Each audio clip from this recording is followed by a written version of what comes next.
드베이트에 오신 것을 환영합니다.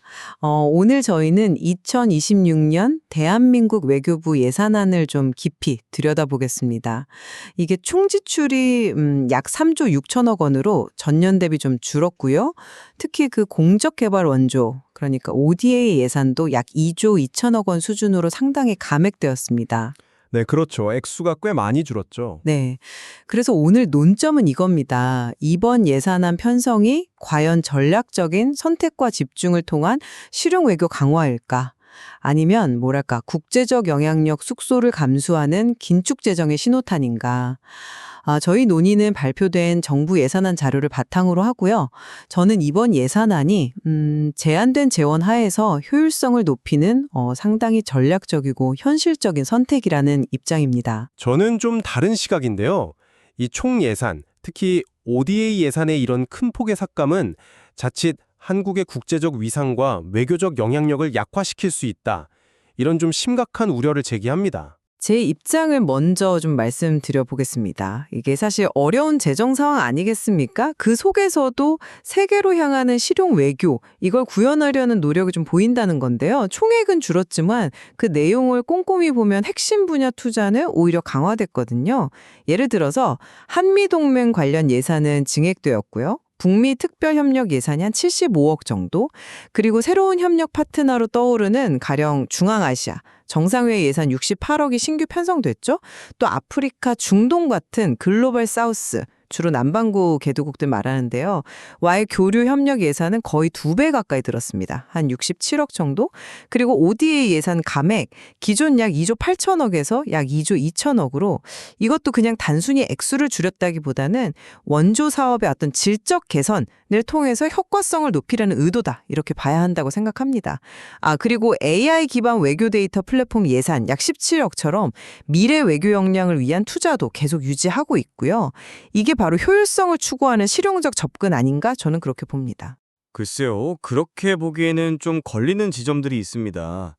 총 예산이 거의 4조 3천억 원 가까이에서 3조 6천억 원 수준으로 줄었고, ODA 예산은 또 2조 8천억 원대에서 2조 2천억 원 아래로 내려갔다. 이건 명백한 사실이지 않습니까? 거의 6천억 원 넘게 깎인 거죠. 이게 단순한 어떤 숫자의 조정이라기보다는 국제사회에 대한 한국의 기여 의지가 좀 축소되는 걸로 비춰질 수가 있다는 겁니다. 효율화, 나 질적 개선이라는 그런 말이 실제 외교 현장에서의 활동 위축을 좀 가리려는 것은 아닌가, 그런 걱정이 들어요.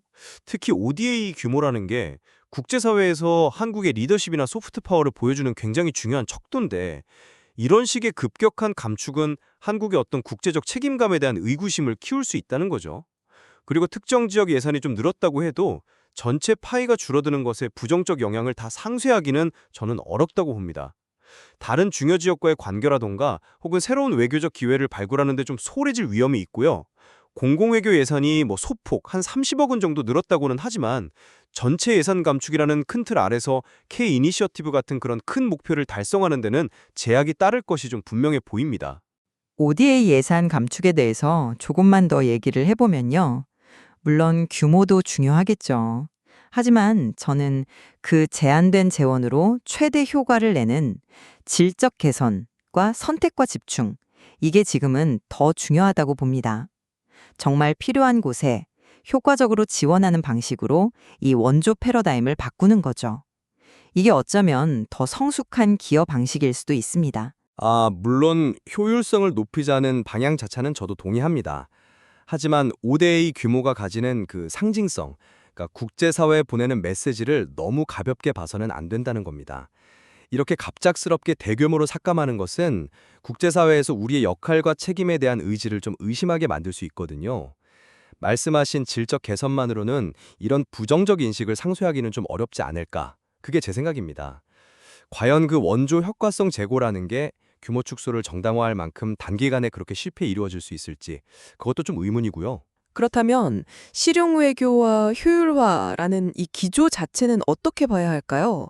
저는 국익에 직접적으로 도움이 되는 핵심 분야들, 예를 들면 동맹관계 강화라던가 아니면 새로운 성장 동력 확보를 위한 중앙아시아, 글로벌 사우스와의 협력 확대, 또 AI 같은 첨단 기술을 활용한 외교 역량 강화, 이런데 자원을 집중하는 것이야말로 정말 현명하고 실용적인 외교라고 생각합니다. 그 효율화라는 것이 근데 자칫 외교의 폭을 너무 좁히고 장기적인 관계 형성을 좀 저해할 위험은 없을까요?